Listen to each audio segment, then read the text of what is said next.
Hey everyone, it's Ankylosaur. I hope you're all doing well. For today's video, I'm going to be taking a look at the latest installment of the Riches to Rags series, held on April 7th, 2024, in Phoenixville, Pennsylvania, just outside Philadelphia. The event was held alongside the Punt City 3 cEDH tournament, and capped out at 32 players, several of whom traveled from around the country to play. As has been typical of the format lately, the field was incredibly diverse, with only 2 commanders being doubled up, Teshar and Gretchen, along with 2 different Malcolm Red decks, with the other 26 players all choosing unique commanders. It's these unique decks I want to break down for you in this video. All the spicy lists you don't typically see represented at PDH tournaments that still managed to get at least one win over the course of the event. I'll have a link to all of the decks from the event down below in the video description, if you'd like to follow along as I go through them. And with that out of the way, let's talk some Riches to Rags. First up, we have to talk about the winner of the event, Broken Card, who brought their incredibly sweet Patchwork Automaton deck to the tournament. This is a colorless Voltron-style deck, looking to play out their commander, who comes down early for only 2 mana and has Ward 2 for protection, and then grows bigger and bigger with every artifact they cast. Many of these artifacts are equipment that either give evasion, like Cliffhaven Kitesail, or pump Patchy up even further, like Golem Skin Gauntlets, helping to get in for a ton of commander damage very quickly. Much of the rest of the deck is cheap cantripping artifacts, such as Wedding Invitation and Alchemist File, which not only draw a card when they enter the battlefield, but can also help a giant Patchwork Automaton get past blockers and KO some people. Broken Card has stated that if it draws a card, it goes in the deck, which includes artifacts like Wizard's Rockets, which will never be used to make mana in this deck, and PDH Pal's favorite, Howling Golem, which draws everyone a card when it attacks or blocks.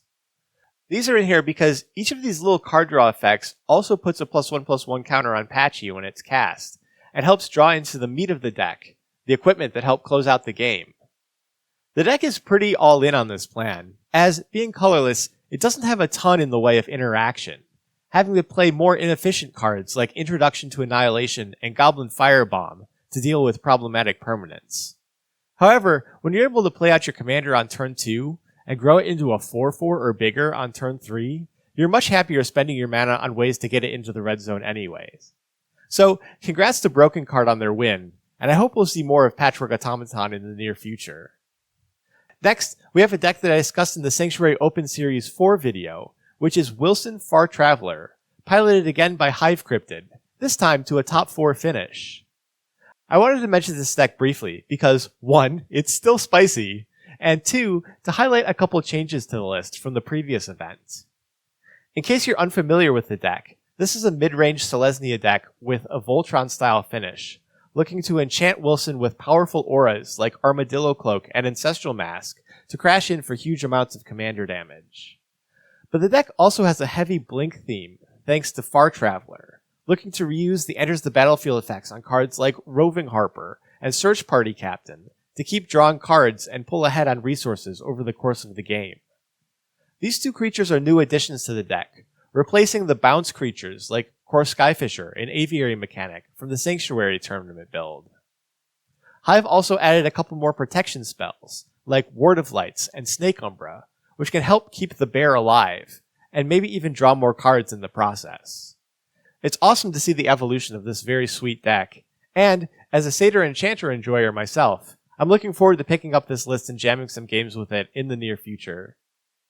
Next, in 5th place, we have a Dragon's Rage Channeler deck, piloted by Tyler Bravo. This version of Darcy is all about 2 things, removal and drawing cards to find more of it. The deck is running everything from Flame Slash and Torch the Tower, to Frantic Firebolt, to Dead Gone, to the Snow Matters removal spells in Scred and Frostbite. All of these spells will trigger the Channeler to Surveil 1, digging even further in the deck to find whatever is necessary at the moment, and eventually turning on Delirium to make Darcy into a 1-mana 3/3 flyer.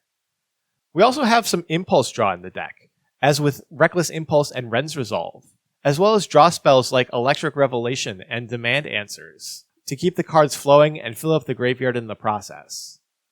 There are cantrip artifacts here too, like Chromatic Star and Furnace Skull Bomb, which cycle away for 1 mana and add a card type to the graveyard for Delirium. Meanwhile, while we're casting all these cheap spells, why not storm off a little too? The deck doesn't have a way to go infinite as far as I can tell, but rather storms for a few spells and then sets up a huge turn with Galvanic Relay, or makes 10 or so goblins with Empty the Warrens, or pings down a couple important creatures with Grape Shot. You can also generate extra storm by bouncing Crown of Flames, which, along with Dragon Mantle, are excellent ways to turn our extra mana into damage on a Flying Darcy, to close out the game with commander damage in just a couple of swings.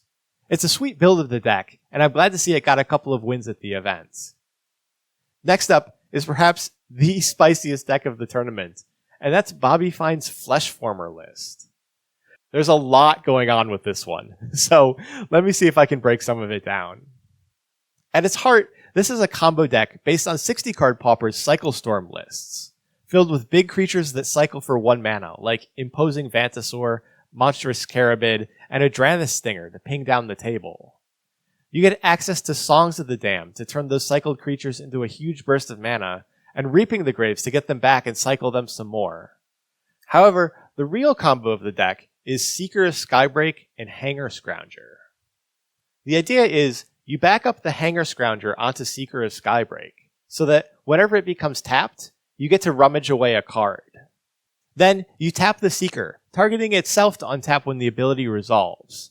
This will let you tap and untap the Seeker as many times as you want, letting you discard and draw through your entire deck. Eventually, you get to one of the win cons, the aforementioned Dranis Stinger, or even better, a Fuming Effigy, either of which you can get back by flashing back our Dread Return. With Fuming Effigy, you can Felden's Cane your graveyard back into your library, and then, using the Seeker Scrounger combo to rummage through your deck again, you start replacing the draws with a Dredge on Shenanigans, discarding it, and then bringing it back to your hand again and again, dealing 1 damage to your opponent each time you do this because a card is leaving your graveyard. But wait, there's more! You also have access to a couple mana dorks, like Elysian Caryatid and Corrosion Restorer, who naturally can make more than 1 mana. These are perfect targets for a Freed from the Real, which allow you to, for instance, tap Elysian Caryatid for 2 blue mana, then feed 1 of the blue into Freed to untap it. Tap it for 2 more blue, untap it for 1, and, after a billion loops of this, you'll have all the mana you need to cast and replicate enough copies of Stream of Thought to mill out everyone at the table.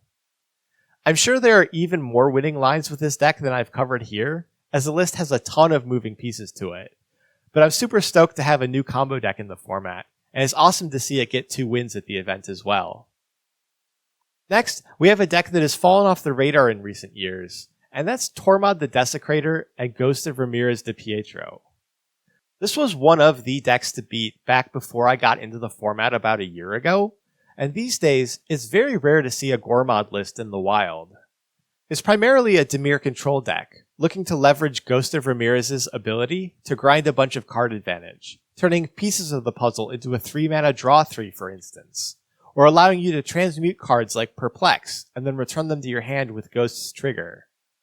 Meanwhile, you're making zombie tokens with Tormod, either off Ghost getting in combat damage, or with cards like Relic of Progenitus to exile a card each turn from your own graveyard.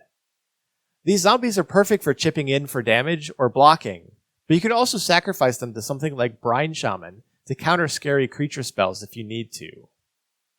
Finally, the deck goes infinite with Ghostly Flicker and Archaeomancer, which, along with Peregrine Drake, will generate infinite mana, but also infinite zombies with Tormod, as you get 1/2/2 each time you return Ghostly Flicker to your hand with Archaeomancer. You can even set things up to go off on someone's end step, and then untap and kill the table with all your zombie tokens on your turn. It's really cool to see someone bring back this deck for the tournament, and I'm happy to see it get 2 wins on the day. Our next deck is Torwalkie the Younger, piloted by Sarson. Torwalkie is a great commander for a deck full of pinger creatures, like Firebrand Archer and Thermo Alchemist, as he effectively doubles up the damage each of those pings does to each opponent. The deck goes deep on these, also running Gouge Zealot, a card I had never seen before, which, with Delirium active, can potentially sweep an opponent's entire board each attack, as well as the incredible Creeping Bloodsucker, which gains you a whopping 6 life each turn.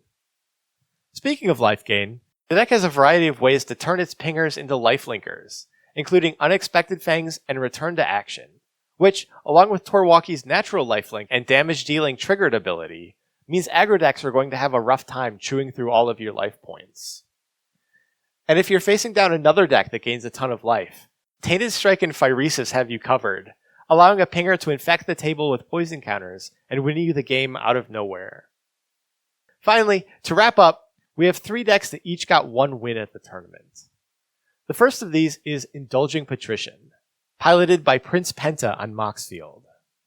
This deck is all about the extort creatures, like Tithe Drinker and Basilica Guards, who let you drain the table for each spell you cast.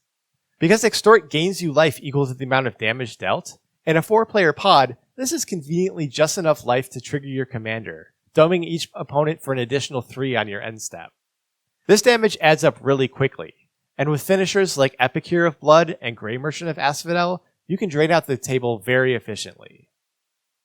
We also got an appearance from Arami of the Deadtide by Atlas Knight, which is looking to fill up its graveyard with cards like Forbidden Alchemy and Scattered Thoughts. Then Encore creatures with powerful enters the battlefield abilities, like Vampire Spawn and Mind Leech Ghoul, tripling up their triggers and generating a ton of value in the process. If you ever get to Encore a Grey Merchant of Asphodel, you probably just win on the spot.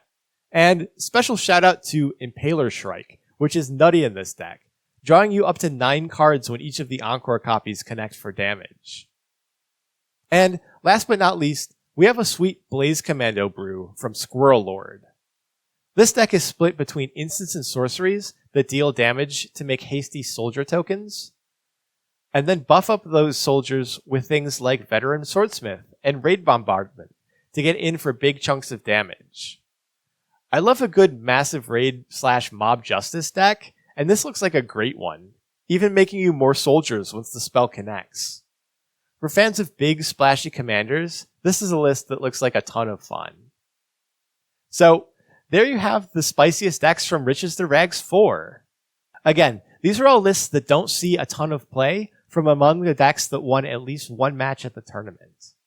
If you'd like to check out all the deck lists from the event, I'll have a link down in the video description below, and you can see the spice that didn't quite get there as well. And, as always, if you have any thoughts about any of these decks, or anything else from this video, please let me know in the comments, and we can continue the discussion down there. Thanks so much for watching, everybody, and I'll be back with another Pauper EDH video soon. Bye!